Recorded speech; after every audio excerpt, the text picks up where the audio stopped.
Not a good day. When are they ever? You have your window open behind you? See, for the past week I have had my window open, and it is not closed. I had to close it because it's too fucking warm outside. I don't like it. I don't like it at all. Sorry, I got lost in music. So, it was one of those, I clicked the, start stream button, and I was like, shit, I need to go get water, I need to go, like, grab my phone, need to go grab a cookie or something to snack on. I got lost in the sauce earlier.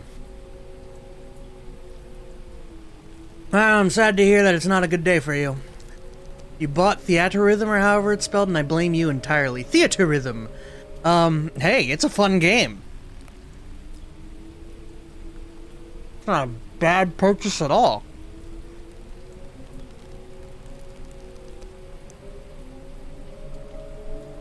It still hasn't shipped, dude. Just fucking cancel it. Cancel it and buy it digitally. Fuck that.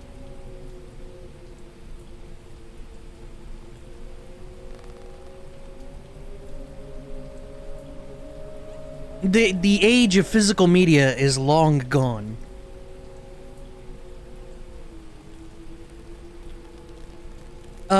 But yeah, hello and welcome to Beacon Pines. I don't know much about this game at all.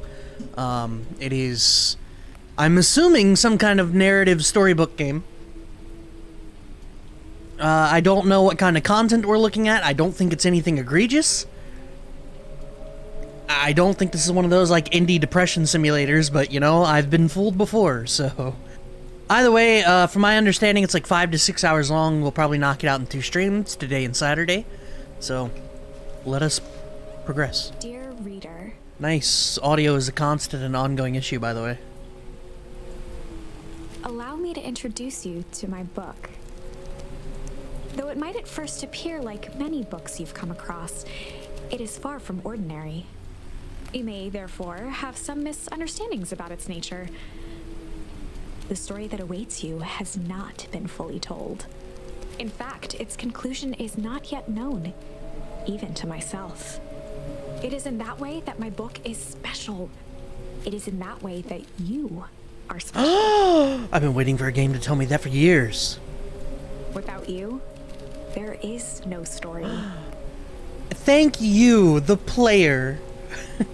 Yeah, it's always like the afterword in the book. And thank you, the reader. Or, you know, when the credits roll by in a video game and it's like, special credit to you. Fucking love that shit. Chapter 1. Normal isn't what it used to be. This is a story about change. Nestled in a shallow valley is the town of Beacon Pines. Far from the town square, across the river, past the neglected welcome sign, a young boy walks alone at dawn. His name is Luca Van Horn, and like you, dear reader, he's here for a reason. Yeah, special thanks. Name, and you. You have no idea, that and you in the credits gets me every time. What, me? For playing? Oh, thank you.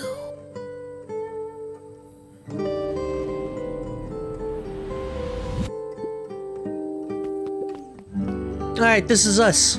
We're a little deer fella. Why don't you play as a little deer fella in, the Deltarune or something? This game is about the Rona? Maybe. I think this was released around that time frame. Zoom for blind? Alright, I got you. I recently learned of Special K, so any game I want can now be played while it's not the focus. It's beautiful. It doesn't matter what game I play. If it launches through Special K, I can make it play and not pause if it's not the focus. Absolutely wonderful technology, by the way. Hey, Dad. How are things? Today's the first day of summer vacation. I start middle school next year, I guess. He's got a car air freshener on his shirt. Oh shit, it's true. Maybe those are the Beacon Pines. I was 6 years old when he died. Maybe I spoke too soon about the not a depression simulator. So, he's 12. From here on out, you'll have been gone longer than you were here. Feels like that should mean something. Mom always said that this tree was your favorite spot in the world. Me too. Aw, he's welling up. Hey, Luca! What the fuck? I like the art style. I knew I'd find you here. Rollo was Luca's closest friend. Rollo? Nice. He possessed many fine qualities, but subtlety was not one of them. Well, after I banged on your door till your gran answered, and after I checked the pond and climbed up to the treehouse, then I knew I'd find you here. Rollo finally noticed the tears welling in his friend's eyes and the flowers on the grave. Oh, yeah, right. You and your mom always did this on your dad's birthday. Yeah. I didn't know if you were going to keep doing that now that your mom's gone too. She's not gone. She's just missing. Sorry, I meant to say since she went missing. She's gonna come back, Rollo. Of course she is. Alright, I may have spoken way too soon about the depression simulator. Way too soon. It's like we're about to start Mother 3 out here. I think I'm ready to get out of here. Sure, lead the way. Yeah, the only thing I know about Mother 3 is that tragedy hits early and often. Oh, little dandelions. Alright. Wonderful! I had a good feeling about you from the moment you opened my book. That charm is a very special thing. Very special indeed. Keep hold of it for now. Its purpose will reveal itself soon enough. Okay. He's a comic book protag or a JRPG summoner? Yeah. It's mandatory to be a protagonist in this day and age. Your parents have got to die. Oh, I got a little jump button? Nice. Oh yeah, I almost forgot. The whole reason I was looking for you. I was wondering if you'd ever get to that. I found the perfect way to start our summer. How's that? Rollo looked to the side suspiciously. Not here. They might be watching. They who? Shh, not so loud. We need to do this in a secure location. Mission control. Alright, I just have to tell Gran and we can head out. What are you gonna tell her? I don't know, I'll think of something. If it's all the same to you, I'll meet you at the welcome sign. Your Gran still kinda wigs me out. I don't do well with new people. She moved in like half a year ago. Just meet me at the sign when you're done. Orange cat, true. The cat was never, like, fated to be dumb. It was mandatory. Yeah. Ask a Janie a wish. I want to be Batman. Janie cocks the gun. Here we go again. Tell Gran before heading out with Rollo. Dear reader, forgive me for this interlude. Remember that charm you found in the dandelion patch? Hold on, let me... Alright. Volume is now maxed out. There are more of those special charms to discover throughout Beacon Pines. They've been known to reveal themselves to those who are willing. Some of them can be found in this very house. What do I do with the charm, though?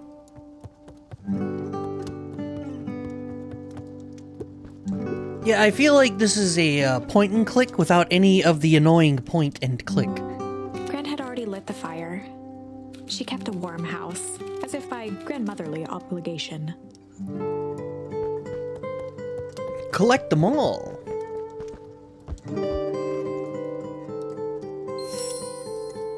Ponder. I guess I am collecting them all.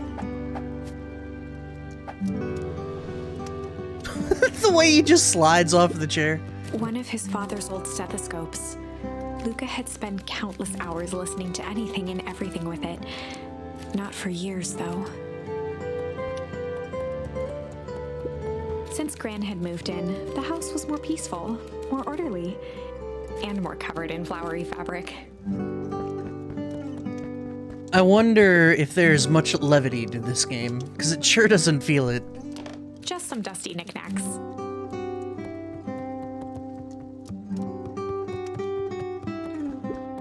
The only piece of furniture Gran had brought when she moved in was an old hutch.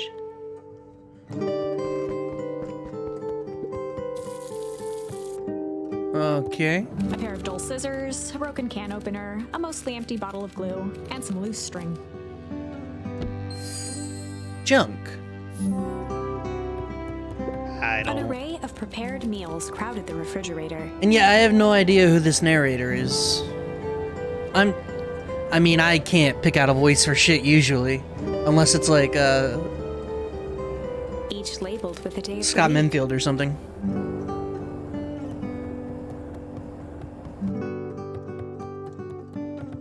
Or Jameson Price. I can pick him out pretty dang easily. Luca paused at his parents' bedroom door. He just wasn't ready to go in yet. Gran had commandeered the upstairs closet when she moved in. Some things need shelter from a young boy's mischief, she said.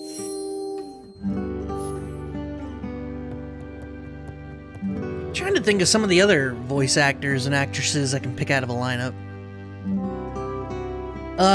Johnny Young Bosch, I guess. Though he's actually getting a lot better at it. Steve Bloom, yeah. Laura Bailey. See, I don't think I can pick Laura Bailey out of a lineup. And Troy Baker, it would surprise you to know how much he's done. He's got a wide range. Though, mind you, if he does his standard, like, you know, Joel from The Last of Us, you can pick him out. But he's got a pretty decent range. Yuri Lowenthal? Yuri, yeah, I can see that. He kind of does the same thing over and Luca over. tossed on his favorite old sweater. I don't know Kyle Hebert, though.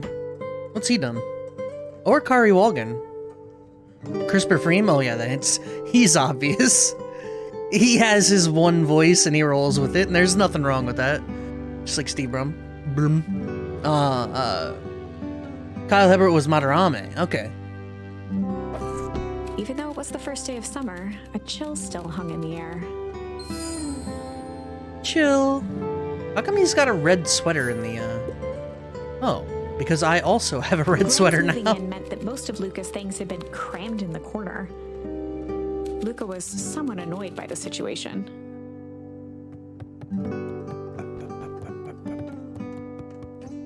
Where the hell is Gran?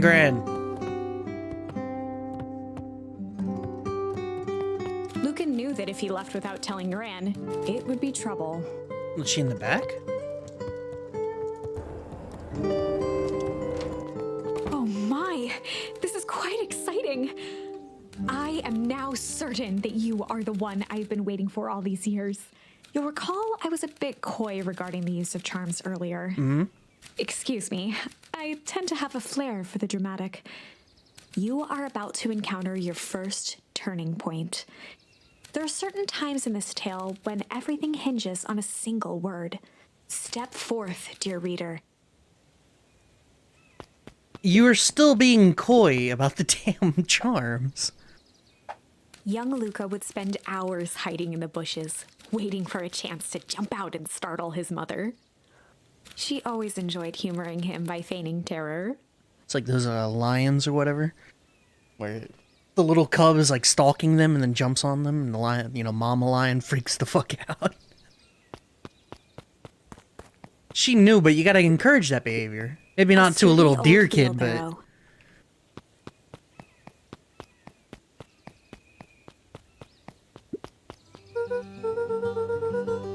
Hey, Gran, I'm gonna go hang with Rolo for the day. See you later.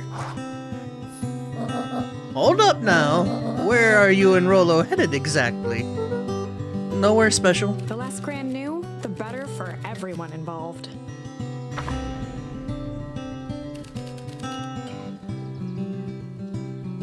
We were just gonna go... chill for the day. Okay, so these are... words you can use in the Mad Lib. Alright.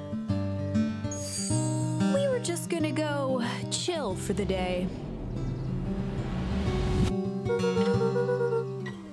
The best lies are built on truth. You Boys are always in a hurry to do nothing. We stick to what we're good at. Make sure you're done chilling in time for supper. Easy. Toby ponders. Impressive. Toby You've ponders. managed to navigate your first turning point without too much of a mess. That is the power of charms. A single word can change everything. I think it's time to introduce you to the Chronicle. Of Riddick? The Chronicle is a record of the decisions you've made. You can see the turning point which has been revealed. At any time, you can use the Chronicle to go back and invoke different charms, creating new branches. Yo, branching Luckily path. for us, this is the one and only turning point where the charms won't dramatically alter fate. It's the perfect opportunity to experiment with rewriting things. A grand jury. Oh, that's that's charming, dare I say. All right, we're gonna go ponder for a little for the day. We were just gonna go ponder for the day. Oh, really? What are you boys going to ponder on such a lovely day exactly? This was Luca's chance to sell his alibi. You know, big stuff, small stuff, medium? Mostly medium pondering. Nailed it. Don't overburden yourself with the preponderance of pondering. Huh? It was a joke. Small Beb. Get the fuck out of here, Small Beb. A beginner's guide to gardening laid open on the bench. A single word can change your fate. Kawakami. Are we dating?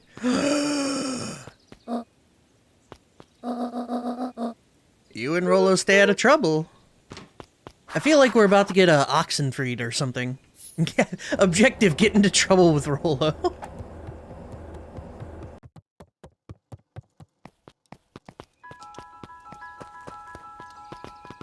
Come on, come on! Woo! Dang it, Rolo. Welcome to Beacon For a town that Pines. saw few visitors, the welcome was perhaps more grand than necessary. Y'all ever watch Twin Peaks or many of its spiritual successors? You know the drill. Don't let anyone discover our secret path. Be cool, man, be cool. Chapter 2.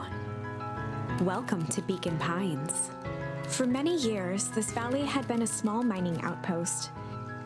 It wasn't until Sharper Valentine built his fertilizer company that Beacon Pines was established.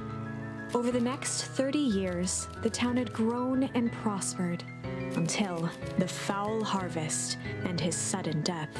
In the 6 years since, everyone was simply trying to get by. Twin what now? Come on, I know you've heard of Twin Peaks. It's a fucking... Look, if you've heard of Donnie Darko, then you're the kind of degenerate that's heard of Twin Peaks. Alright? And I know you've heard of Donnie Darko.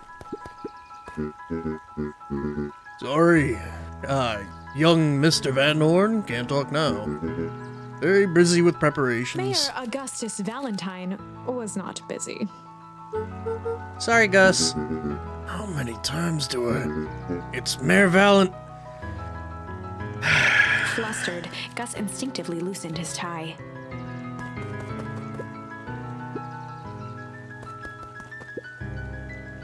Huh? Keep at it. Alright, what can the Mayor of Beacon Pines do for you today? Oh. Just saying hi. Well, good day to you too, young Mr. Van Horn.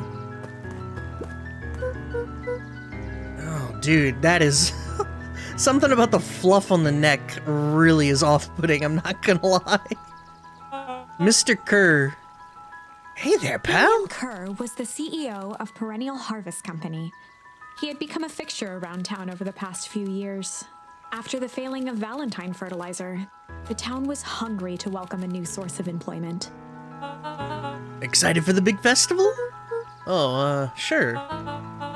Come now, when I was your age, there's nothing more exciting than a town festival. The food, the music, the dancing?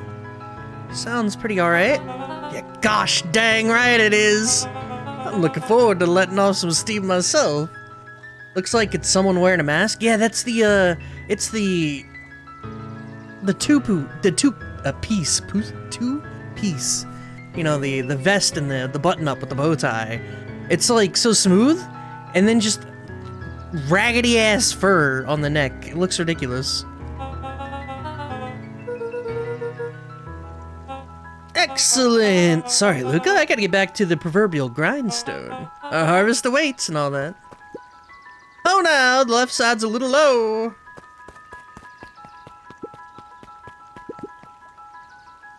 Yeah, this is what cool people do. They'll just find a post to lean up against and just hang out for a little bit, you know, cock that one leg to the side.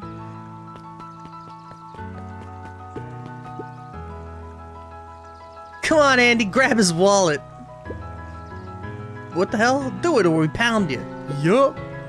Yeah, but my mom said, yeah, but, if I had a nickel for every yeah, but, I'd be the freaking king of nickels. Ain't that right, Tish? Yup. There's bullying going on. What kind of, is that like a lion cub? I guess it is, with the weird tail.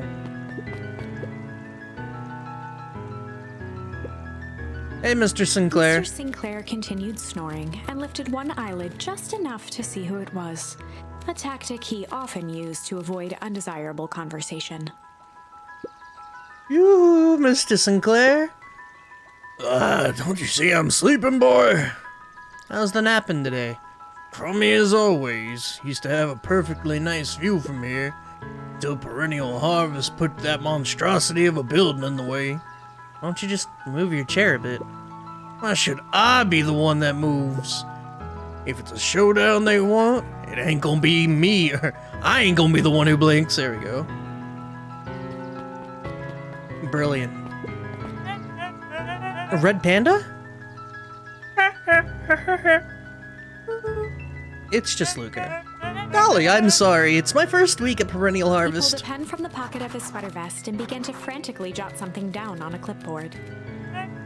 Wonderful. It won't happen again. If we're going to be on a first-name basis, then you can call me Pete. Oh, nice to meet you, Pete. Sorry, what are you writing? Just documenting. Gosh, it's exciting to be part of something so darn special. You know, it's not just about the new fountains and phone booths. We're gonna change the world! It all starts here in Beacon Pines. Isn't that amazing? Uh-huh. Anyway, I'd better get... Oh, that reminds me. We'd love to hear your thoughts. If we're gonna change this town, we need to get every detail right. That sounds intense. Changing the world is intense. So what do you say? Could you answer a few questions? Oh, God. Alright. We're... Question 2. What is something you love about Beacon Pines? I never thought about it. Perfect. It's the only place I've lived. See, that wasn't so painful. Stopped scribbling and glanced up from the clipboard. Was it? I guess not. Huzzah! Our first 3 questions answered in record time. Are you literally writing down everything? Thank you so much for your time. I need to process these answers. You can save the rest of your thoughts for later. Bye. I think we just got, like, Google harvested. Yeah, how's your insurance rates? Here we go. Dog? Hey, Jetson.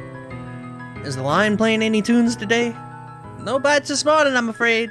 Come to think of it, I can't remember the last time I reeled one in. But hey, it was never about the catch. This is where I come to think. Yeah, that's what my dad used to do here. That reminds me, ever wanted his chair back? I've taken to standing recently. Keeps me from falling asleep at the reel. If you don't mind, I think it should stay. Not at all. An empty chair makes for a great listener. Whenever Luca saw his dad's chair by the pond, it reminded him of the days they'd pack up a couple of sandwiches and fish until sundown. Small, even smaller little bab. Luca opened the tackle box and picked the perfect bait. Junk. Luca tied a shoestring to the hook. What fish could resist a nice shoestring? Give it a good cast now.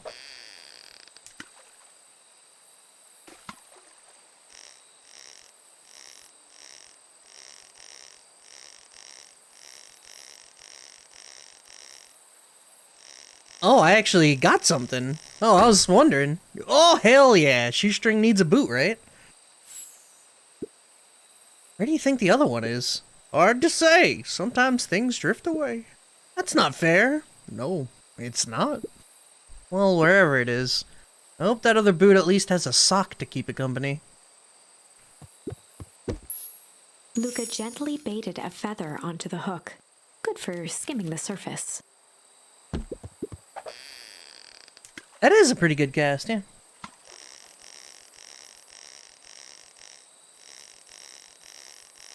Where's my in-depth fishing mechanics?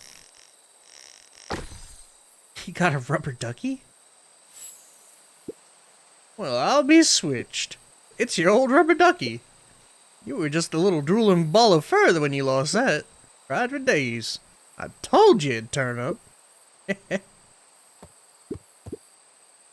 Looks like we could use some new bait. What do you say we head out and find some more?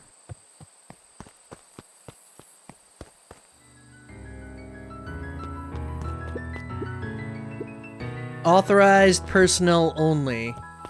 Oh my god, he's got a treehouse. Dude, I didn't play that Captain, Did I play the Life is Strange spinoff? Was it Captain Awesome or something? The boys had a good thing going. As long as they kept old Jeff happy, they had an endless source of precious materials to add to the treehouse. I don't feel like I did, but I might have. There's a variety of things I've forgotten over the years. Okay, what's this top secret plan to start our summer? Captain Awesome is a Smash player? I also know, he was a character in Chuck TV show. But I forget, there was some... You don't think so? Because I remember mentioning you got bonus in 2. I don't know, it was a story about this kid. I don't know whether I think he was supposed to be, like, actual autistic? I don't know. It's been so long. So you know the abandoned warehouse by my place? The old Valentine building? Yeah, well it isn't abandoned. What makes you think that? Get this. Last night it was glowing. Glowing? Are you sure? Kinda. The place has been empty since the fowl harvest. Yeah. Who would even want to poke around that place? We would, Rolo. We would. Wait. It's just a busted old warehouse. I mean, we could do some research at the library. You want to actually go to the warehouse? What do you expect to find? Answers. My mom's out there somewhere. And it seems like everyone wants to pretend that she's gone for good. You don't have to come, Rolo, if you don't want to. Luca, remember that time I sort of accidentally burned down the chicken coop? And you jumped in and said it was your fault before my pa throttled me? This is a flaming chicken coop sort of deal. I got your back. Now that I think about it, walking around the decrepit fertilizer warehouse is exactly how I want to spend the first day of summer. Let's go! Let's fucking go, bro! Hope the new Life is Strange is good. I can't imagine it is, to be honest. Satellite dish. Rolo nearly killed himself putting that up into the tree. Well, While it didn't turn the radio into an interstellar communicator, as he'd hoped, it did at least boost the signal enough to overhear truckers one town over. oh, cool. Smart. Yeah, that's, Certain nights, when the clouds were just right, the boys could tune into strange patterns of static. Rolo thinks it's aliens. it's aliens. He always thinks it's aliens. Is it not? After Luca's father had passed, Rolo became obsessed with them building their own Hank atomic star scraper. It was some time before Luca realized it was Rolo's way of keeping him occupied.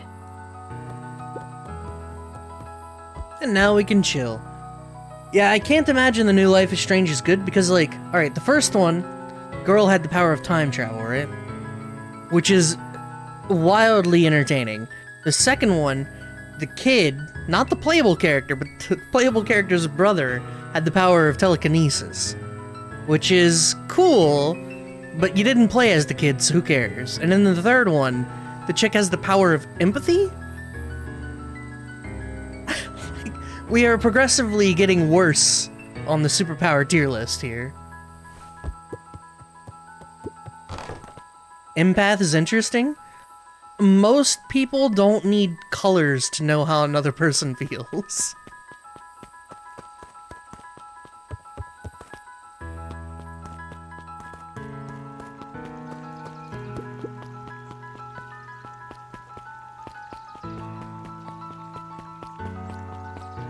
What up, kiddo? I'm just catching my breath a bit. Go on, I'll catch up. Fat cat. I don't know, if you could have any superpower in the world, I don't think there's a single person alive that'll be like, I wish I could see emotions. Having a visual indicator makes a better game, I guess? Fat cat is out of breath and wants to eat. Start laughing. Yeah, he hasn't wanted to eat yet. Yet is the keyword there. Autistic kids would love that, to be honest. Luca could see the morning regulars nestled in their booths at the early bean. The problem is that I am not one of those. I am not the target of such a superpower.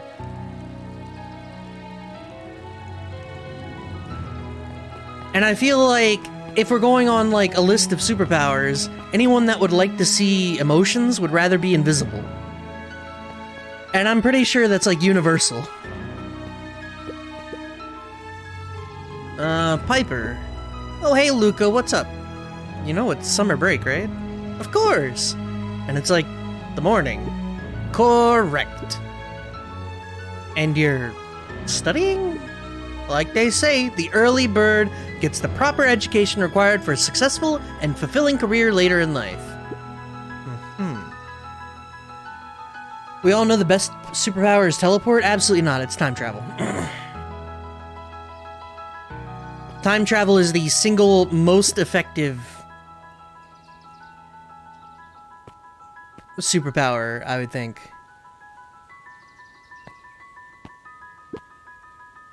Yeah, nothing comes close. Maybe some.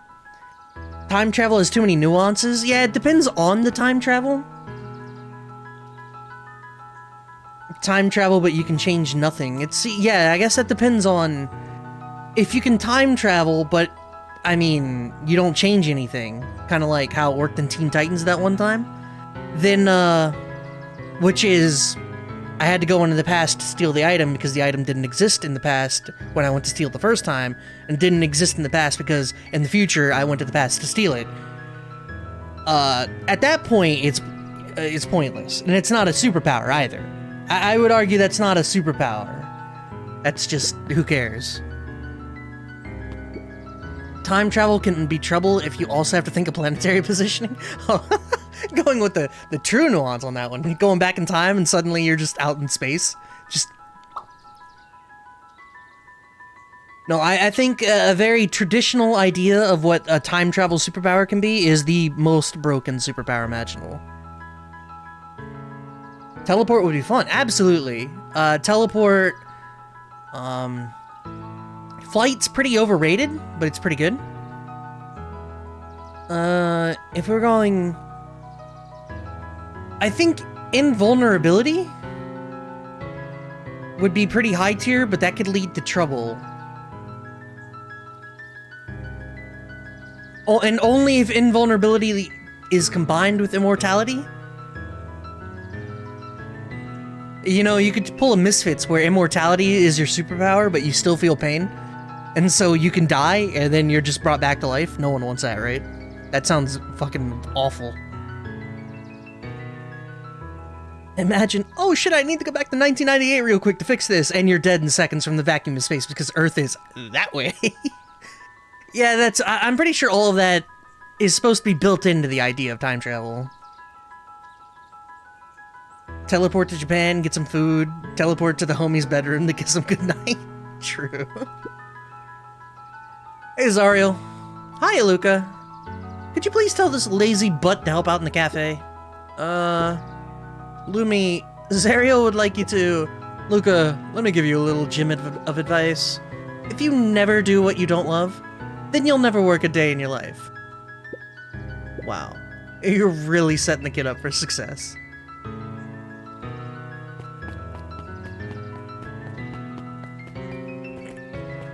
I would argue, in a traditional sense with like no weird caveats, probably time travel would be number 1, teleport would be number 2, invisibility would be number 3, then invul number 4. And then maybe something like, I don't know, super strength. Miss Hatch could often be found near the fountain, too absorbed in a book to be distracted. The two wandered down the wooden path, unaware of the danger ahead. Oh, this is getting good. Animal Crossing with no mare? There was a mare. It was a dog. Hey, Mrs. Nelson.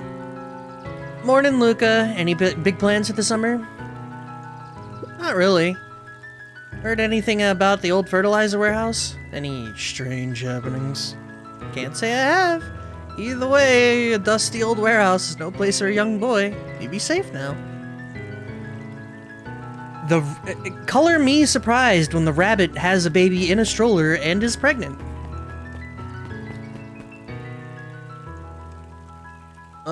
You okay, Colin? Oh, Ella Claire. How you doing, Colin? And how's little Ella Claire doing? Holden Wilder ran the local paper of record, the Beacon. The Beacon? Hey, Mr. Wilder. Morning, Luca. What's the day have in store for you? I was wondering if you heard any news about... News? The Beacon knows the news that needs knowing. Any news about the old fertilizer warehouse?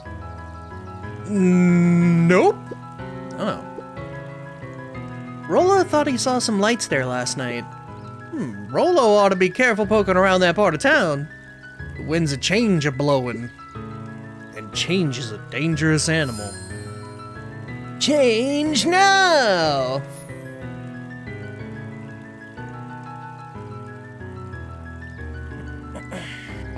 No human child mare? That's true. Emmeline is sick most of the week, but we made it through to the other side. Nice. It's good that you get through like that.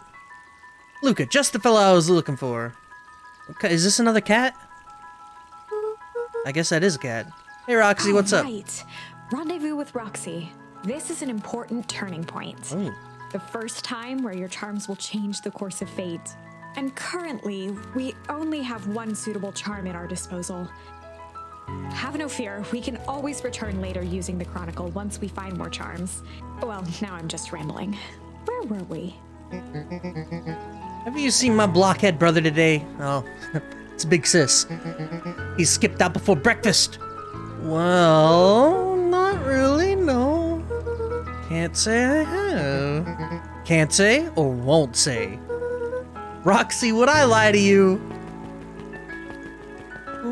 Luca, wait up! I almost forgot to tell you. Roxy might be lurking around here. This is one of her favorite places to stand around and be useless. Rolo. So we need to make sure she doesn't spot us. Rolo! Why are you doing the turning thing with your body? Well, you're not scared, are you? She's harmless! And a chump. And she's right around that corner, isn't she? Trouble acquired.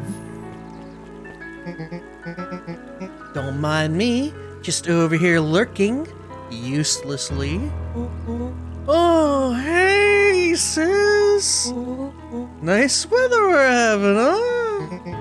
I couldn't help but notice you snuck out this morning before breakfast. Wasn't hungry. Also, yeah, that cat wasn't hungry? I make a joke. Couldn't help but notice that your morning chores were left unchored. Roxy, I'm going level with you. I'm sick and tired of digging up carrots. We gotta pick up, we all gotta pick up the slack since the foul harvest. Almost every carrot I dig up is rotten. And the rest look like they were hit with Hankatomic's Shrinko Ray? Hankatomic. All the more reason to keep on digging. There's gotta be more than life than puny carrots. Look, Roxy, Luke and I have places to be, so if you don't mind... Oh, I do mind. I'm not gonna catch hell again because of you. So either you march yourself home and harvest those carrots, or I haul you home myself. Rollo froze as Roxy took a step toward him, cracking her knuckles. Luca knew he had one chance to save his friend from being dragged home. Whoa. In the past, oh, well, she'll say it. In the past, he found the best way to deal with an enraged Roxy was to be a little chill. Got a R-E-L-A-X. Come on, Roxy, it's the first day of summer. The sun's shining and we want to take it easy. He posted his arm up against the wall. Let's leave tomorrow's problems for tomorrow. That's great and all, but Rollo's problems have a way of becoming my problems. And Pa always says, tomorrow's work is best left for yesterday. March, you big oaf. Aw, rats. I expect a full report about Valentine Place. Full report! Well, chill didn't work, but what are you gonna do? So, Fitz, what are you up to this lovely day? Dude, the way his eyes are half closed. It's like he's trying to be the most smooth dude imaginable. Nope. Cool.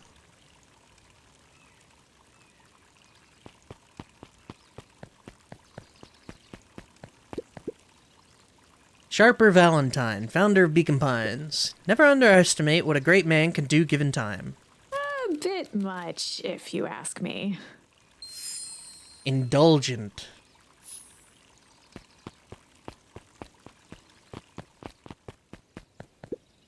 Hey, Solomon. Apologies, no time for chit-chat.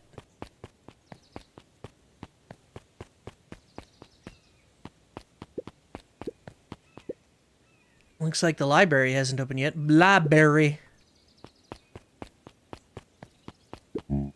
Ooh. Is this a dog? What are you? Luca, my boy, hold up a tick. No, hey, Mr. Nuncreed. I was just on my way, too. I just sold the last jar of your grandmother's preserves. Big deck. Can't stock the shelves fast enough, turns out. Hey, that's great, but I'm actually... I guess Juniper will have to swing by with more of her lovely jam. No, don't let this old man slow you down. You just remind her that she still owes me that dance. A promise Gran regretted the second it was made. Will do. She's a fine woman, that Juniper. She's pretty cool, I guess. A real fine woman. Gotta go! Sweeter than any jam on earth. You redder than a strawberry. The phone booth was brand new. Then you got, Part of Perennial Harvest's Beacon Pines Reborn initiative. and janitor just looks at him. Don't have kids. It didn't see much use. Let's see, anything cool I can look at?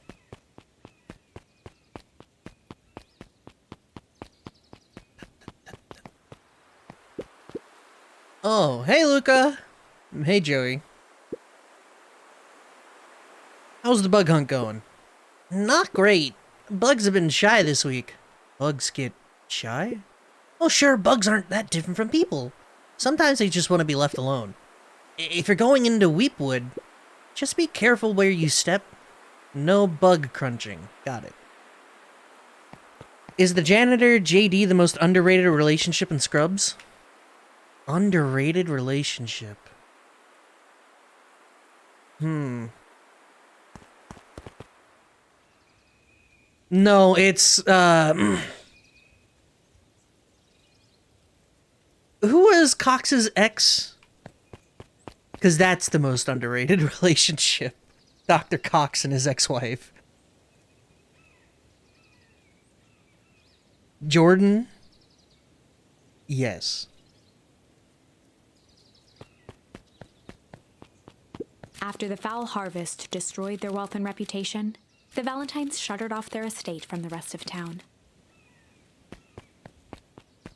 The Valentine mansion loomed over every other building in town, both figuratively and literally. That's only she can get Dr. Cox's goat the way it needs to get got. They were married without the marriage. It's... Everything culminated when she named her kid, what was it, Jordan Dillon or something?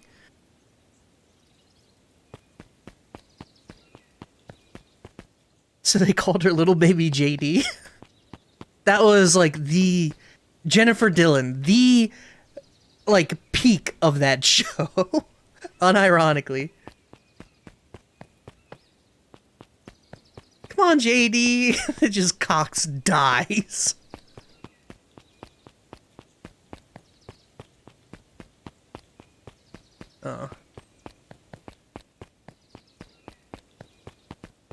How does one acquire the inn?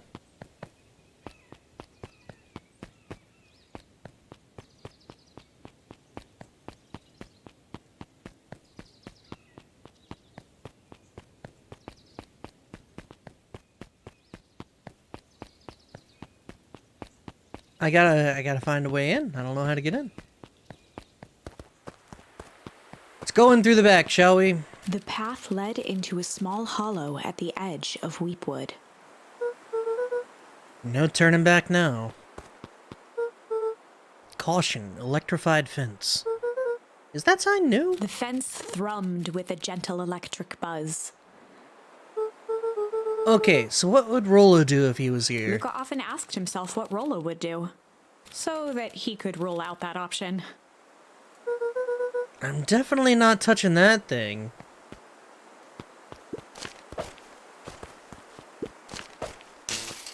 As sparks flew from the fence, the light atop that section shut off. 2 bulbs remained. Kick! That's One more 2. to go. Can power. The fence's buzzing gave way to silence. Okay, moment of truth. Every kid in town knew the old Valentine fertilizer building. Long abandoned, the warehouse once served as the industrial heart of Beacon Pines. Now, it stood only as a reminder of things left behind. The dormant building showed strange signs of life. Okay, so Rollo wasn't exaggerating for once. What's going on There here? was only one way to find out. Oh, that smells awful. Too bad Rollo's not here. He'd have no problem poking around in there. Ah, see, that was our big turning point, since we could only be chill. We only knew how to be chill. We don't have Rollo to root around in the garbage. The hose emitted a subtle sound. It was actively draining some kind of liquid.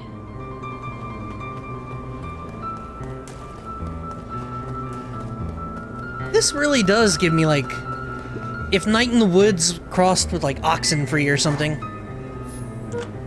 Luca thought he heard faint sounds coming from the other side of the door. He pressed his ear against the cold metal to hear better. A zipper? The Footsteps? sound of footsteps grew louder. Hello? Shit. Oh no, we learned a bad word. The heavy steel door knocked Luca to the ground. Disoriented, he looked up to see an imposing figure silhouetted in a green glow. It lunged toward him. He tried to scramble away, but felt a gloved hand latch onto his ankle. Luca watched his fingernails leave trails in the dirt as the hand slowly dragged him back through the door, into the lab, into the green light. This is a story about change. This is a story about change. It was far from the sort of change Luca imagined for himself. But change is, after all, a dangerous animal. The end? I probably should have warned you about this. There are many paths that our story can take. Most will end in tragedy, but don't let that discourage you. We will find the ending that this story deserves. I just know it. From here on out, a charm will have a check mark when it's been used to its full potential at a given turning point. Now, let's try something different. It is a choose your own adventure.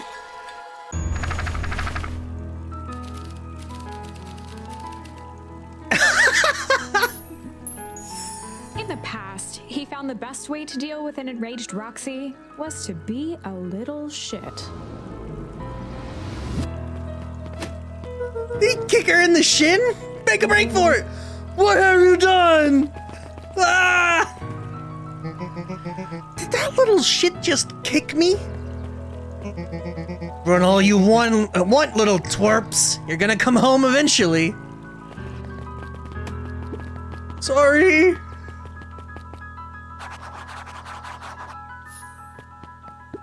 Fantastic. Sorry about that. Rolo can get overexcited sometimes. Dude, I'm telling you, something about, like, how elegantly the fur is drawn in conjunction with, like, just wearing normal clothes is so off-putting. I don't know why it looks fine on the deer. I guess because he has a thin neck or something. But, like, this dog freaks me out. Solomon Valentine, current ward of and future successor to the Valentine fortune, huffed as he brushed off his pants. A town of complete and utter fools. One wonders if it's worth taking anything here seriously.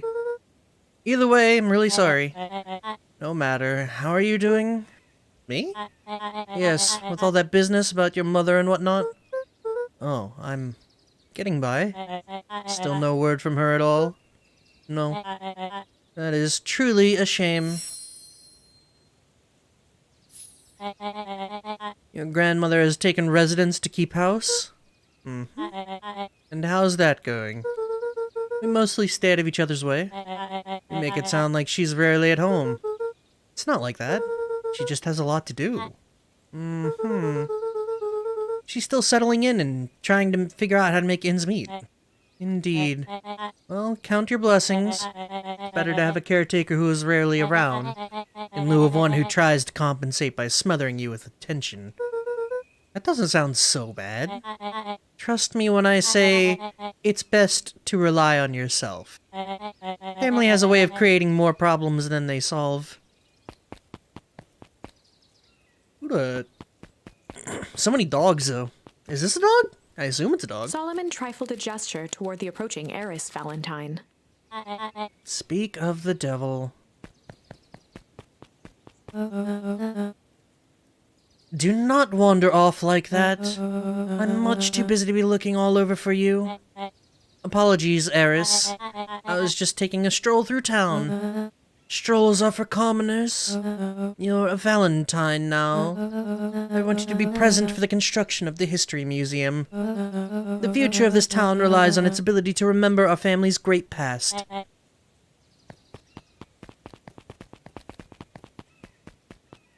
No, I will not talk to you.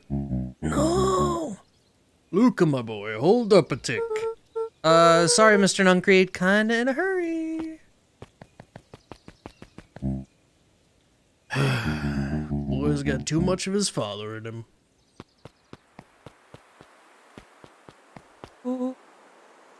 I win! Little help?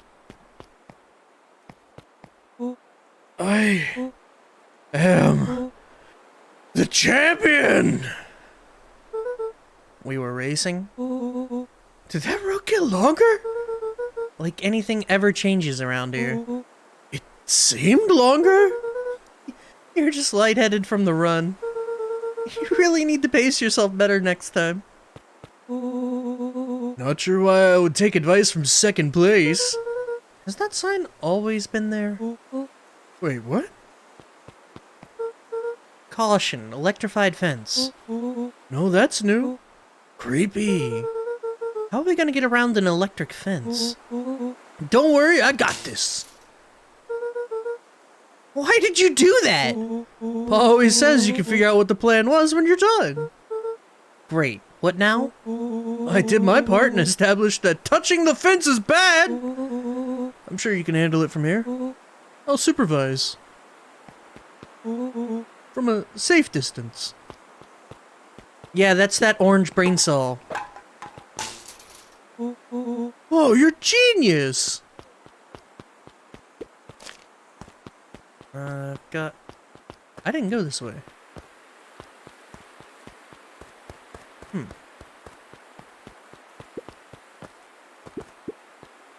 Property of Valentine Fertilizer Company. Looks old. Yep, all one brain cell. I think that did it. Luca, you never fail to impress. As the glowing windows of the old warehouse came into view, Rollo began to bounce excitedly. Check it out! Dang, Rollo, you weren't exaggerating for once. Was there ever any doubt? This definitely needs investigating. Good thing 2 ace detectives are on the case. This is bizarre. This is awesome! I learned rumble. Did you feel that? What, the excitement in the air? You bet your butt I did. Check out this puddle! That's not normal. And this hose! Oh man, the door's locked. Try harder. No dice, it won't budge. Oh well. This dumpster's new, right? I bet it's got stuff in it. Can't really see what's in here. Who did all of this? My nose is itching. I think I smell some treasure. Are you sure that isn't the hazardous waste? Just help me get in. Rollo, it would be my honor to throw you in the trash.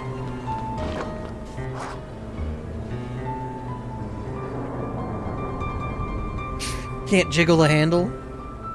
Wasn't that... It might have been a turn or something like that, I don't know. I used to be able to do that my last year of middle school where I lived. What, jiggle the handle? I'm trying to think, most like official buildings have handles. Every door in my house has knobs. Every door to like every house I've ever been in has knobs. I don't know. Come on, Lady Luck. So, what's in there? Let's see. There's a squishy bag of squish. Wow. A good inch of stagnant sludge. Your natural habitat. Wait, hold the phone. Hold 2 phones. Check these bad boys out. Are those walkie-talkies? Just like Hank Atomic Communicators. Do these actually work? Ground command to Hank Atomic. Hank, do you read me? This is Hank Atomic Ground Command. You're coming in 5x5. How are your vital readouts, Hank? It's getting a little stuffy in here. Requesting assistance for evac. Help is on the way. What was that? Someone's coming. Give me your hand. I'm trying. My hands are covered in squish. Scoot over. I'm coming in.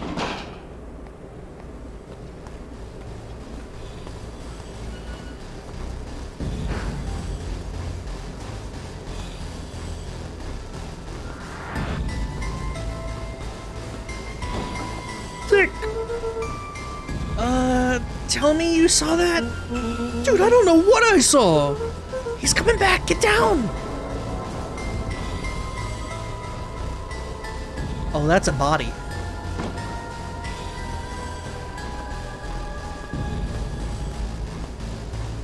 The boy sat petrified under the weight of the bag. Oh God, tell me that's not what I think it is. Luca, do you know what separates run-of-the-mill detectives from ace detectives? Ridiculous hat?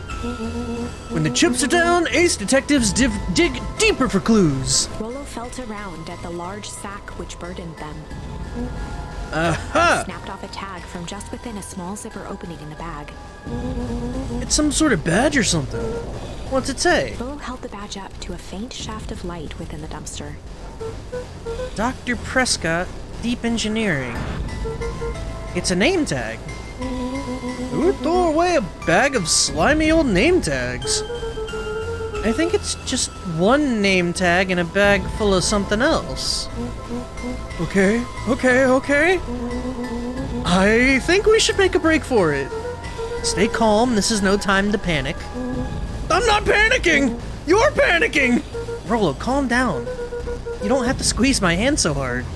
Dude, I'm not holding your hand. Quit messing around. What other slime-covered hand would be in here? Ah! Ah! And then they just chuck it. I'm beginning to see the benefits of your run for our lives plan. Right, we've clearly established that I'm faster than you, so I'll go first. Why not go together? Flaming chicken coop, Luca. I'll make sure the coast is clear. After I go, count to 100. If you hear me yell, run. If you don't hear me yell, run.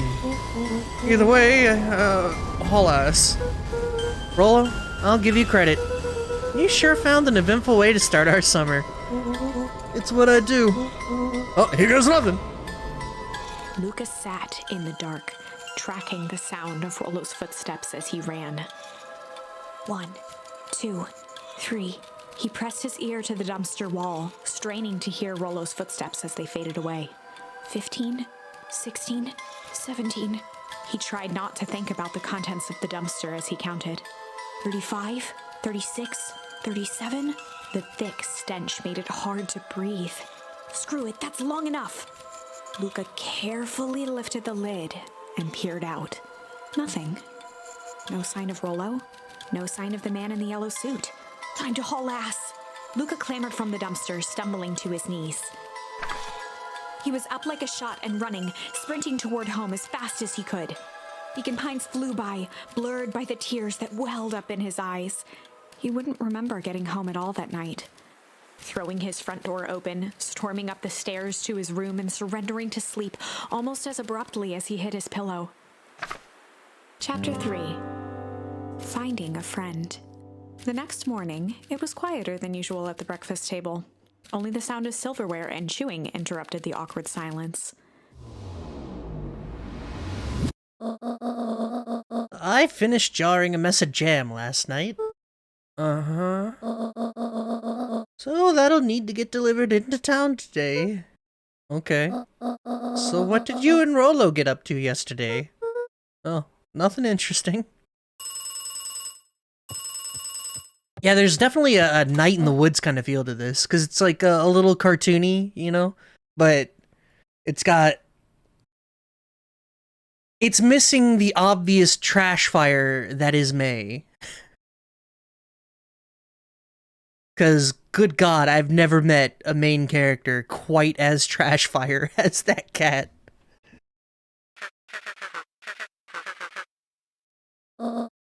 Calm down. No, of course it was the right thing to do. Start gathering, folks. I'll be right there. Crimes. I'm telling you, just watching her make every bad decision possible. Just because she's so... I don't even know how to describe her. She knows the right decision and actively chooses the wrong one. She is the biggest train wreck of a protagonist I've ever seen. I've ever been witness to. It was beautiful. Beautiful. Are you sure there isn't anything you want to tell me about yesterday? Anything I want to tell you? Not really. We just sort of ran around a bit. Gran's brow furrowed. She let out a long sigh. Her voice was quiet and even. I have to go take care of something. You are to stay in this house for the day. Under no circumstances are you to leave. What? If I am not back by dinner, there's stew in the icebox. But nothing. You are to stay here, understand? Stend? Yeah, say it. I'll stay here till you get back. Good. Oh, and Luca, you left the icebox open yesterday? We're not made of money, you know. Oh crap, I think I did. Yeah, I opened it and never closed it. Whoops. That was strange. Do it again.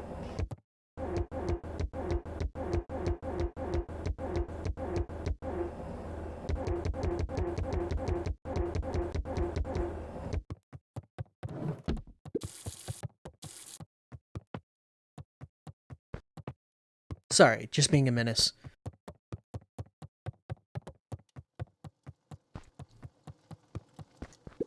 Alright, we can hang out, we can leave. Crimes? An eerie electronic sound echoed from Luca's bedroom. Hello? Is anyone there?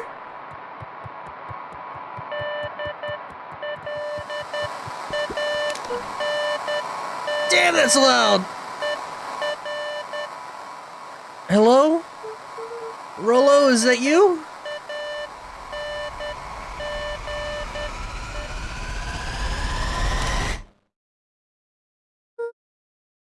Over?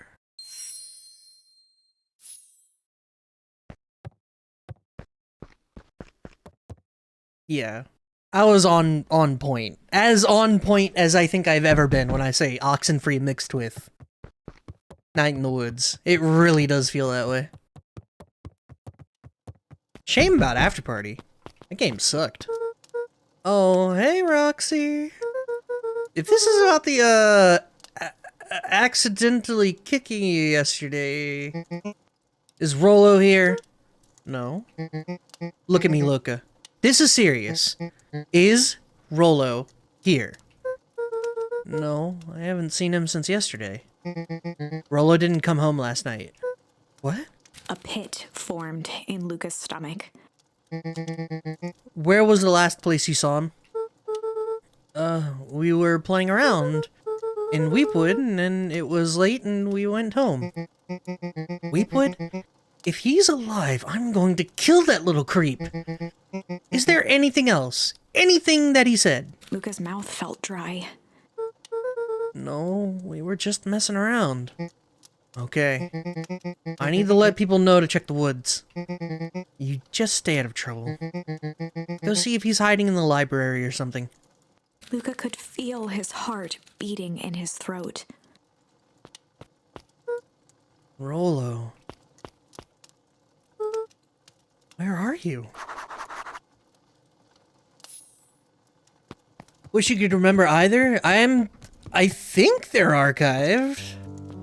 That might have been before I started archiving, so I'm not entirely sure, but I think they are. Either way, Oxenfree was a good game. Had fun supernatural elements to it. The road leading to Beacon Pines was long and uninspiring. A sort of natural barrier for the impatient.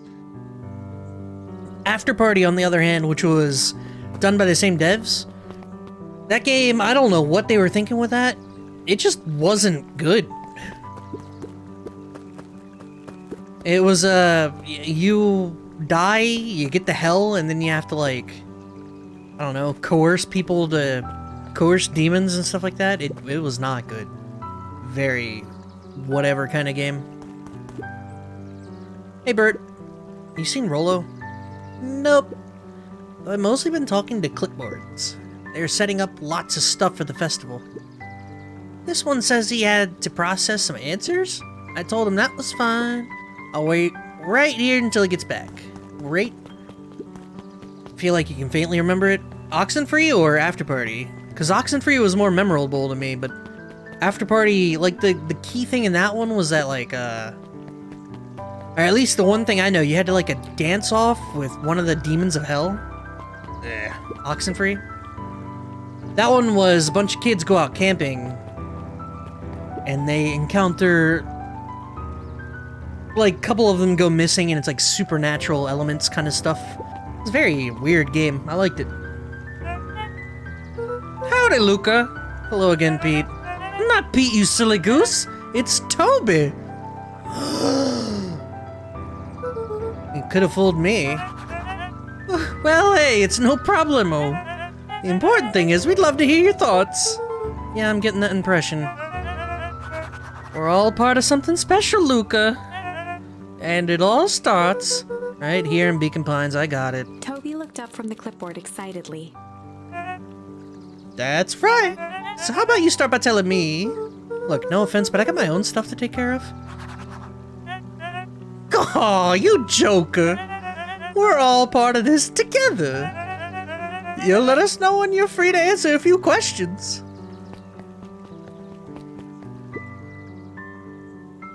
We really need to get back to work.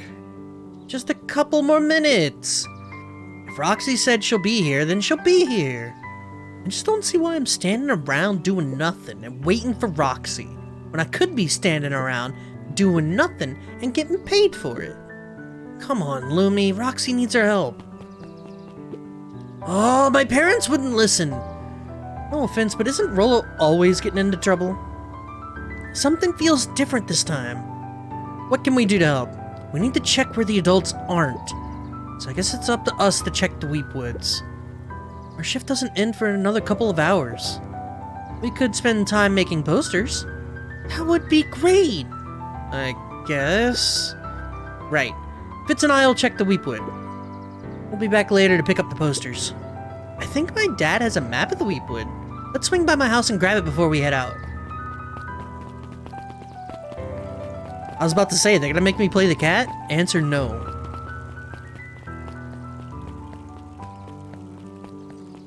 To the Weepwood. Who are these nerds? Okay, so the right one's a squirrel, right? What's the albino one in the middle? Got rounded ears. I have no idea. What's this about a missing child? I must stress that the situation is completely under control. It just all seems so terrible. And you're sure there's nothing we can do to help? Nonsense, young Mr. Carter. Young Mr. Carter will turn up safe and sound, I'm certain. You just focus on settling in. I trust my sister has supplied you with suitable lodging. Oh yes, Miss Valentine has been more than accommodating. We were just telling our daughter, Beck, that... Where'd she run off to? Yeah, I think the right one's a squirrel, but I don't know about the albino one in the middle. I don't know what has rounded ears like that. Yeah. Cat, maybe? I don't think cats have rounded ears like that. Jeff's hardware closed down about a year ago. The effects of the foul harvest stretched wide. When there are no crops in the field, tractors don't need fixing. True enough.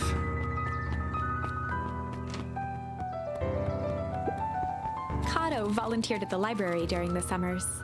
He wasn't very social, so he'd dedicate each summer to becoming an expert in a single subject, making him a reliable source of very particular knowledge. If you were to ask Kato something he didn't know, he'd escape into the dusty old bookshelves and return with just the right thing. Hey, Kato. Kato was lost in his reading. Luca crooked his neck to see the title, Introduction to Melitology. I have no idea what that is. Bird. Oh, hey, Luca, you snuck up on me. Good book? Oh, no, just started it. He gestured to the shelves. I'm really running out of books I haven't read yet. So now it's on the Wonderful World of Bees. On to the Wonderful World of Bees. Pengu? I don't... Is that a Pengu? Could be a Pengu. I guess, yeah. Turns out bees are pretty cool. For instance, did you know around 70% of bee species actually live in underground tunnels? Or that if there are two queens in a hive, they'll fight to the death for supremacy? Fight! That's interesting, but you haven't seen Rolo around, have you? Not since yesterday. Keep an eye out for him, okay? Sure thing. If I see him, you'll be the first to know. Hey, Jace. Oh, hey, Luca. Did Rollo come by? No. I was actually surprised. He's usually here early on days when a new issue drops. Rollo's the biggest Hank Atomic fan I know. Besides myself, that is. Well, if he does swing by, tell him to meet me you-know-where. I don't know where. No, he knows where. Oh. Roger that, Space Cadet. The bottom corner shelf was a dusty array of thick science books. Only one binding was clean enough to read. Cellular Biology and the Chemistry of Mitosis. Boring. Mycological Phosphorescence. Ugh, more like my complete loss of interest. Got him. The entire top level of the library was devoted to comics, most of which were Hank Atomic and the myriad of lesser revered spin-offs.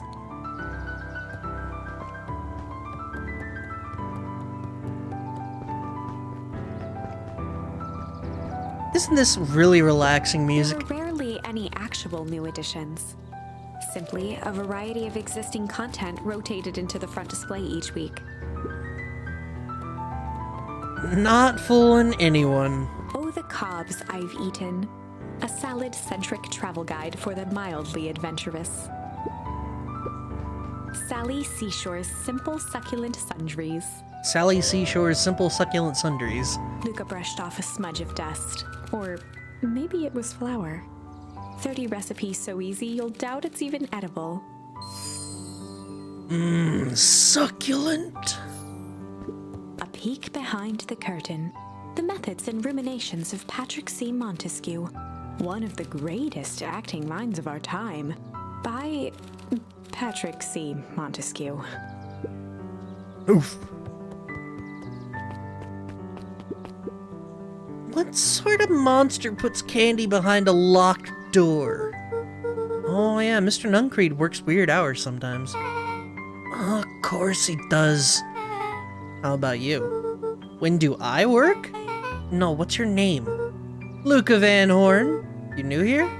Yep, not by Beck's choice. family moved often, giving her little time to establish any real connections. She would tell you she prefers it that way. I'm looking for my friend Rollo. He didn't come home last night. So he's missing? I guess so. Like, missing? Does that sort of thing happen a lot around here? Luca shifted his feet uncomfortably. Answer, kinda. Well, that sucks. So, I should probably get going. Hey, wait up. What? Beck pulled a coin from her pocket. I'm coming with you. What? So says the unlucky penny. Unlucky? Yep. Well, technically it landed on heads. Leave this kid to find his friend alone. But I always do the opposite. Oh, I don't trust... Nope. Nope. Nope. That's disrespecting the coin god. That's how you get in trouble. This cat, nope. Kinda like me and Rollo. I guess Rollo's my unlucky penny. That settles it. A person should never be without their unlucky penny. Let's go find him. The name's Beck. Pleasure to meet you, Beck. I suppose I could use some help. Try to keep up. Give me one sec.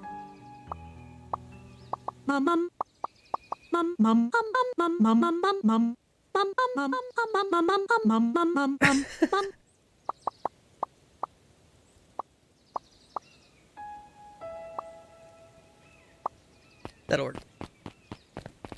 Of course it's Beck. Joey, have you seen Rollo around? No, sorry, Luca. I've had my eye on the dirt looking for beetles. I can't seem to find any. He never came home last night. Do you think it's because it's been colder than normal? I don't see why that would have anything to do with Rollo. No, the beetles! Do you think the temperature confused their circadian rhythm or something? Who's to say?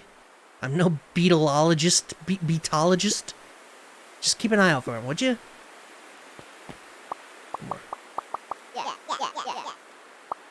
There we go.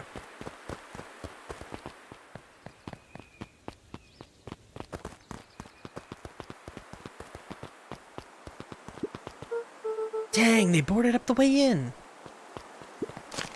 Grab a shroom, baby. Chuck a shroom, baby. Luca felt a chill as he approached Beck. Too loud.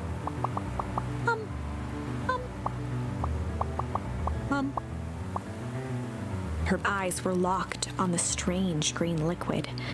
The nearby grass was coated in a fine layer of frost.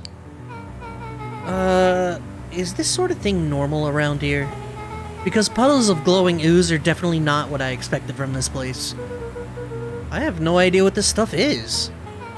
Well, the next obvious step is science! And what does science suggest? Poke it with a stick! One more thing. Luca watched as Beck dipped a broken tree branch into the goo. Beck's eyes widened as flowers grew from the dead wood. First small buds, which quickly bloomed into vibrant petals. What the? Cool! As quickly as they had grown, the flowers began to shrivel and turn gray. Beck dropped the stick with a grunt of disgust. Okay. So the science tells us this gunk is weird as hell. Yeah, it seems dangerous. Hey, Tish, look what the cat dragged in.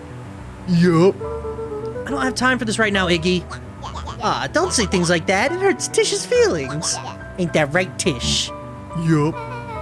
She looks fine to me. Why, hello. I don't think we've been properly introduced.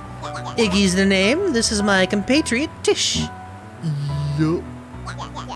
You probably heard of us. Can't say I have. I'll forgive you this once, on account of you being new around here. Why would you hang out with this dud? No? He seems pretty alright. Iggy, why do you have to be so... you? Has he even told you that his parents skipped out on him? Shut up.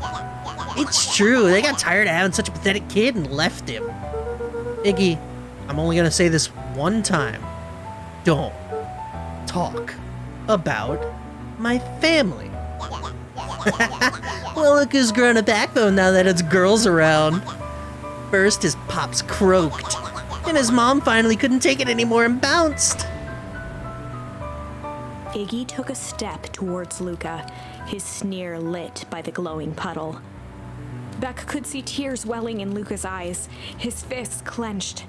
Some things about Beacon Pines were very different from the city, but a bully from a hayseed town is really no different from a city bully. Beck took a deep breath and thought. Time to bust out the... strange. Time to fight? Nah. Time to bust out the tickle. I feel like that would work. Like, what's a bully gonna do when you're tickling him? But you can always bust out the strange.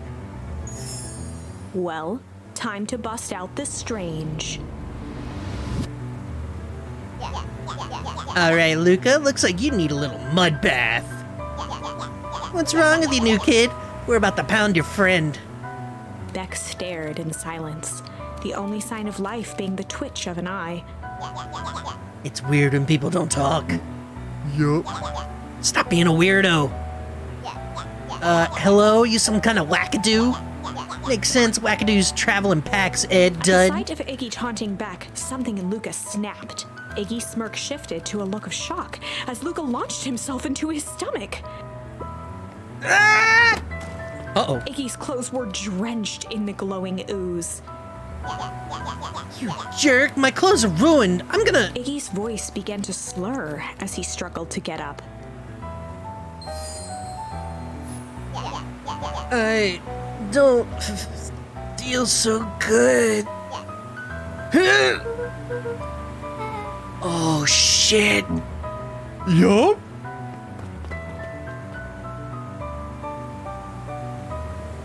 We fucked up.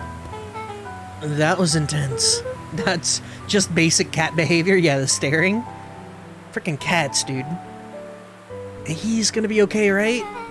Nothing about this seems okay. The person at the warehouse. This strange ooze and what it did to Iggy. Was Rollo caught up in all of this? We have to find Rollo. You took the words out of my mouth. How do we find the Rollo, though? What are those nerds even doing here? Nerds, man. Whoa there, little buddies. You startled me. What in the dickens are you up to in this part of town? See, like, this one's a hyena, right? That's very obvious. We were just helping look for Rollo. Oh, you haven't heard the good news? Rollo showed up safe and sound a bit ago. Really? So where was he? It's funny, really. He just got a little turned around in the woods. They can be disorienting, you know. I'm starting to get that impression. Rollo's at his house now getting some well-deserved rest. Wow, that's a relief. You two should scurry along before you get lost yourselves. Yeah, come on, Beck. Can't wait to introduce you to Rollo. Oh, that reminds me. Luca, your grandmother was looking for you? She was? She was worried sick. You should march straight home. I guess. Beck, your folks might be getting worried too. I'll walk you home. I need to talk with Nellie about work anyway. Beck glanced toward Luca. I guess all's well that ends well. Dude, what are you talking about? You just disfigured the little lion cub fella. Like, how are they not freaking out about that?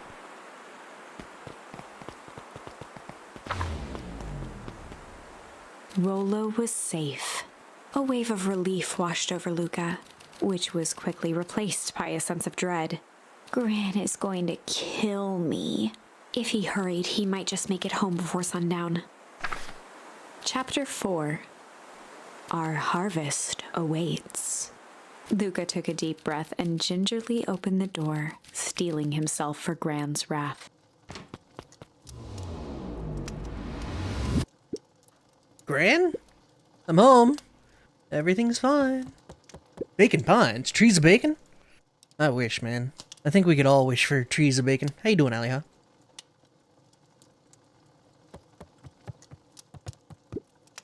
Gran? I know I wasn't supposed to go anywhere. I was just helping look for Rollo.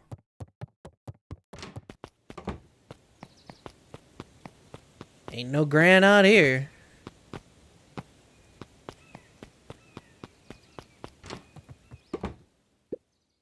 Gran, Roxy came over. She was worried about him, so I figured you wouldn't mind if I helped look for him. It turns out Rollo is safe and sound.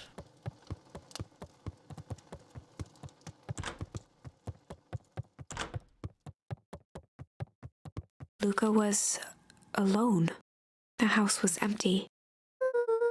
So Gran's not back yet. I guess that's a good thing. Nothing to do now but sleep, I guess. Sleep. Luca was sitting by the pond, listening to small waves lap against a rock. His father sat in a folding chair in front of him. Without turning, he spoke. "Why don't you grab me some nice bait?" "Sure thing, Dad." Luca hopped over to the tackle box and popped open the lid. Inside was a rolling, buzzing mass. "We're fishing with bees?" Luca's father gave a warm chuckle. "Well, you catch more fish with bees than honey. Pick us out a good one."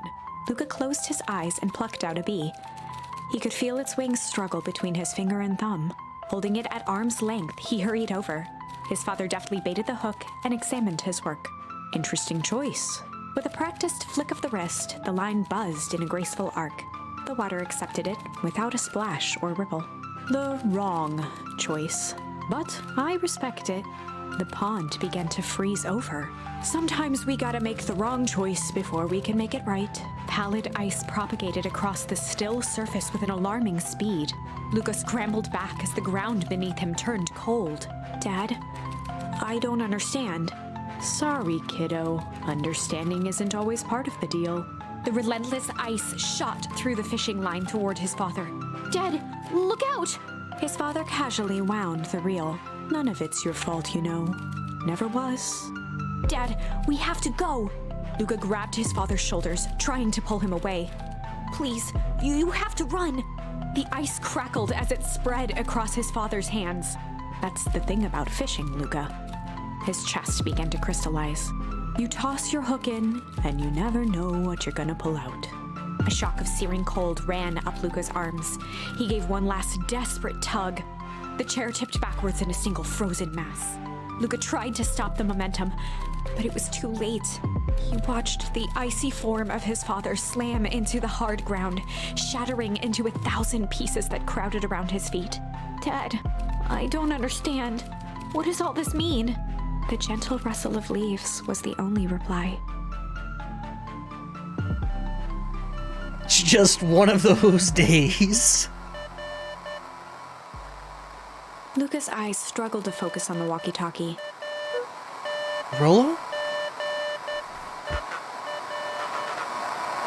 Faintly, he could hear Rollo amongst the noise.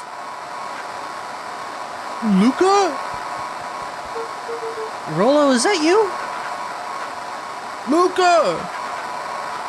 There? Rollo, it's the middle of the night. Luca, thank God! Listen, I don't know how long this thing will work down here. Down here? Rollo's voice was coming through more clearly now, but some words were still just static. Listen to me. Someone grabbed me yesterday. What? The man in the hazmat suit? It was... took me to some sort of... I think I'm underground. Underground?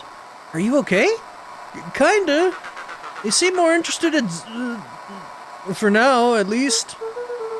Mr. Kerr said you made it safe, or made it back home safe. Kerr? No. Trust. He's... Hold on, someone's The coming. signal went silent. Rollo? Rollo, where are Luca you? held still, waiting for a response. I have this habit where I click my button too quick to get to the next thing so I can read it. And it's kind of overlapping. I'm fucking up a little bit. His pounding heartbeat marking the passage of time. Okay, I think they're gone. It's getting worse. I can barely hear you. Rollo's voice began to fade. Losing signal. Not much time. Mission control. You need to... The treehouse. The treehouse! The signal died for good. Yeah, see, I click the button and then narrator talks at the same time I'm finishing a sentence. What was he trying to say about the treehouse? What's at the treehouse? The antenna! He wants me to use the antenna in the treehouse to get a better signal. Rollo, you're a genius. Luca grabbed the walkie-talkie and sprinted to the treehouse.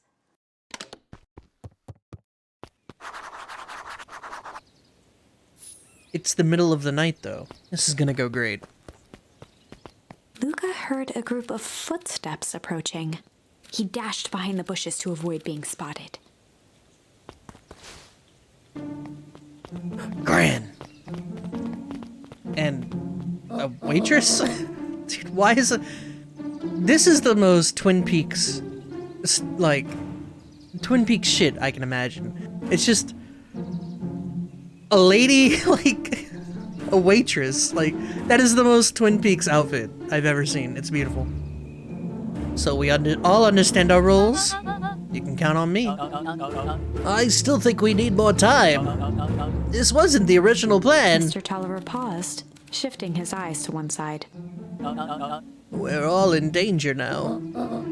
I, for one, refuse to sit idly by while that danger persists. Refuse. Hiram, you just keep your wits about you. Mr. Tolliver took one long, quiet breath. You're right. You can count on me. I just wish we could have made that deal with the heiress Valentine. Her resources would have still come in handy. As said, I had no time to contact her after your call this morning. Plans change. How's Luca holding up? He's fine. We shouldn't lose sight of the fact that this is all... I know very well what all this is for. We have no choice. Operation Sparkplug has a new objective. Are we in agreement? The three shared a determined look. Good. We'll reconvene after the festival.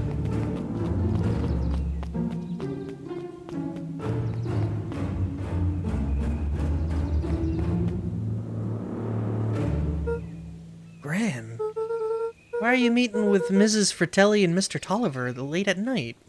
Hey, Luca! It's a bat. Skydog. Huh? Dawn, you scared me. How long have you been there? Just a few minutes. Earlier today, I saw Mr. Tolliver and your gran enter the diner together. When my shift at the newsstand was over, they still hadn't left. So I used the greatest tool of any investigative reporter. Time. When they left, I tailed them here. What do you think they're up to? Whatever it is, they seem organized and determined. They mentioned the festival. Yeah, I heard that too. Has your gran been doing anything different recently? Anything strange? She got a phone call this morning and rushed out the door. A call from Hiram Tolliver, it seems. She was either furious or terrified. Or both. Luca, be careful out there. I think we might be in the middle of the scoop of a lifetime. Bitty little voice boops. It's a tiny little Batgirl. Yeah, she got tiny little boop. Aren't you coming out? Nah, I'm gonna stick out here for a bit longer. See you, Luca. And then she just descends into the bushes.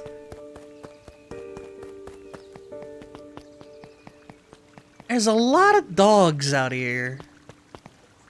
You'd think there'd be a more, like, wide range of animals, but really it's been like one bird, one family of deer, I guess, whatever you want to call these guys. The voices remind you of Banjo a bit. I've never played, but like that kind of like beeping and booping, it reminds me of Animal Cross personally. I did it! I changed the sign! Splendid. Did anyone see you? I don't believe so.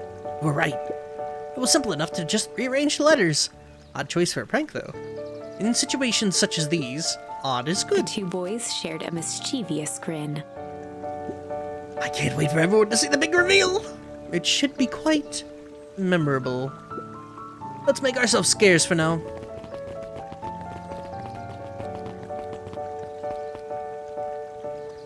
What sign did they change? I see festival over there, but that's... Hoodlums, gotta be. Come on, Roach. It's always Roach. Scared Fart Hospital? Or Sacred Fart, I'm sorry. The classic Scrubs bamboozle. Oh yeah, treehouse is in the pond. Where am I going?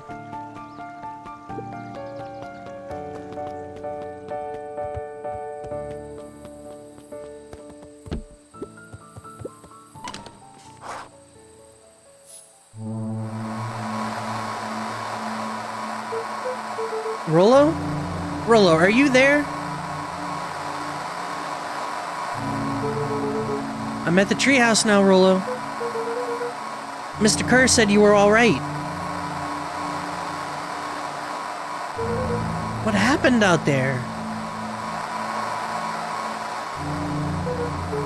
Dang it, Rollo, where are you?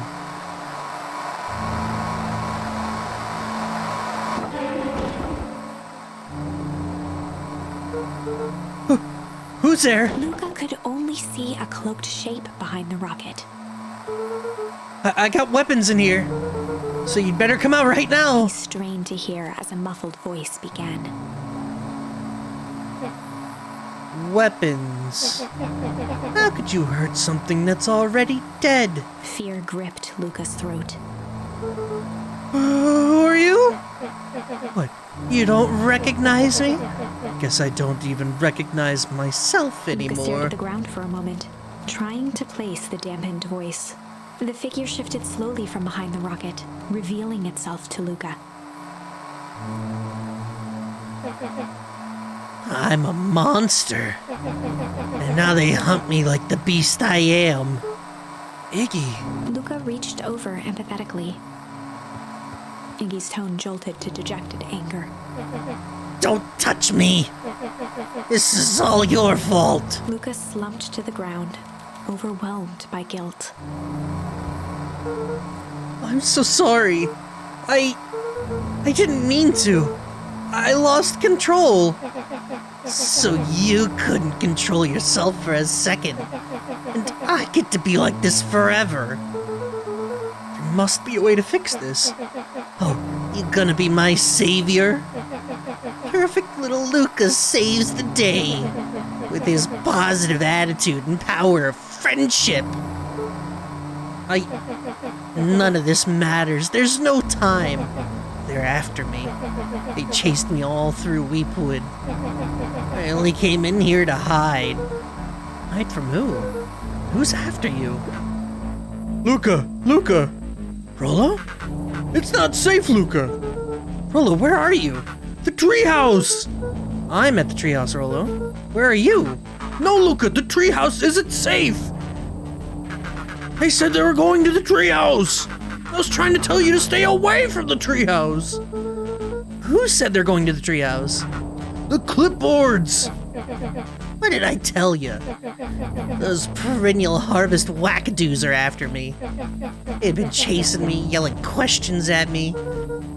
What sort of questions? They were saying the same stuff they always do. But it's different now. Less asking, more threatening. We're gonna figure this out, Iggy. Yeah, well, thanks. Hello? Is anyone present in this arboreal domicile? Nice. Yeah, Tenka, you called that one. Crap, they found me. Luca, what's happening? Don't panic. You stay here and I'll see what they want. Hello, Mr. Van Horn. We would love to hear your thoughts. Do you have have time for an informal chat? We will be brief. Your time is invaluable to us. Be down in just a second. We have a problem. Luca, you gotta get out of there! Who's out there? Is it them? Yeah, it's the clipboards. A bunch of them. How many? Maybe all of them? And yeah, you were right. They're saying the same stuff, but with the creepy knob cranked to 10. Might young Iggy be present? We would love to hear his thoughts. Run! He slumped to his knees. I don't know what to do. I'm just so tired. Luca, what do we do? Luca grabbed the walkie-talkie and headed for the window. Follow my lead. Luca and Iggy climbed up the back of the treehouse to its roof, where Rollo had constructed his MCDC, the Mission Control Defense Cannon. From behind the crowd of clipboards, William Kerr strode forward, a warm smile on his face. Iggy, there you are. You gave us all a heck of a scare. Go away, just leave me alone. Oh, I'm sorry, Iggy, but no can do. Don't worry, though, we're here to help. Help? Then why are you chasing me? Luca, can you talk some sense into your pal here? Just look at him, he's not well. What's wrong with him? What did that gunk do to him? Well, that's a pretty honkin' big question, Luca. All you need to know is that he's sick. He's real sick, Luca. I just need you to let us up there and take care of him. You told me Rollo was okay, that he was back at his place resting. He is. Poor fella just got a little lost. That's a lie. That's a hurtful thing to say, Luca. I thought we were buddies. What? Because he lets you ramble on like a wackadoo? Nobody likes you, you creep. Kerr's smile faltered. Why don't you pop on down here so we can have a face-to-face? Yelling like this is gonna give us all a heck of a sore throat. And who wants that? Luca's grip tightened on the MCDC. What did you do to Rollo, you liar? Oh, shucks, Luca. The only teeny tiny fib I told you was that he was at home. He is resting and he is perfectly safe. For now, at least. What happens to him next is up to you, Luca. Look around. You're in... Wait, you're in a quite the pickle. Usually it's me being bad at the reading, but that one's... You're in quite the pickle, and I'm the only person in the whole wide world who can help you. You get to decide how this ends. Luca's mind raced. He was caught in a trap. What do you do when there's no hope? A failure of proofreaders. Yeah, usually it's my fault. That time it wasn't my fault. I feel blessed. He wiped his cheeks with a sleeve. What are you gonna do, Luca?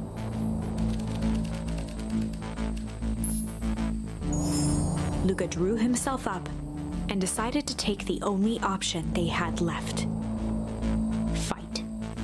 He swung the mission control defense cannon around, aiming it confidently at the smirking face of William Kerr.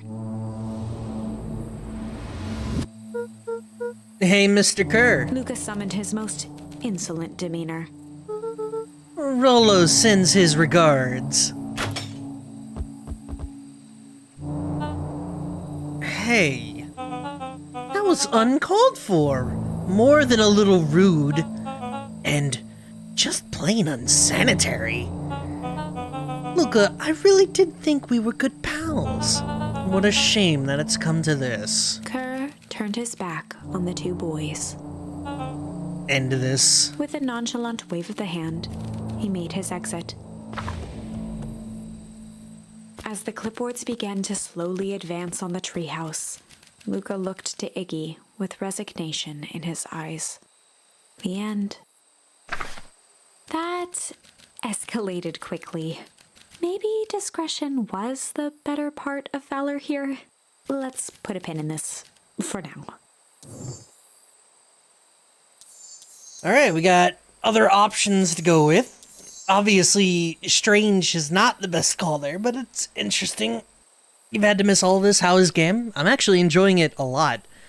I'm getting quite warm. Let me check the how long to beat real quick.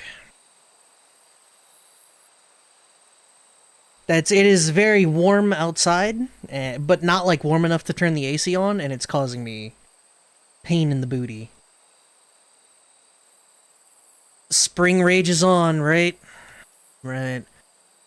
Yeah, I think we'll finish this Saturday. Why must murder never be the right answer? He's 12. Magic has swamp ass? No, I'm just getting clammy.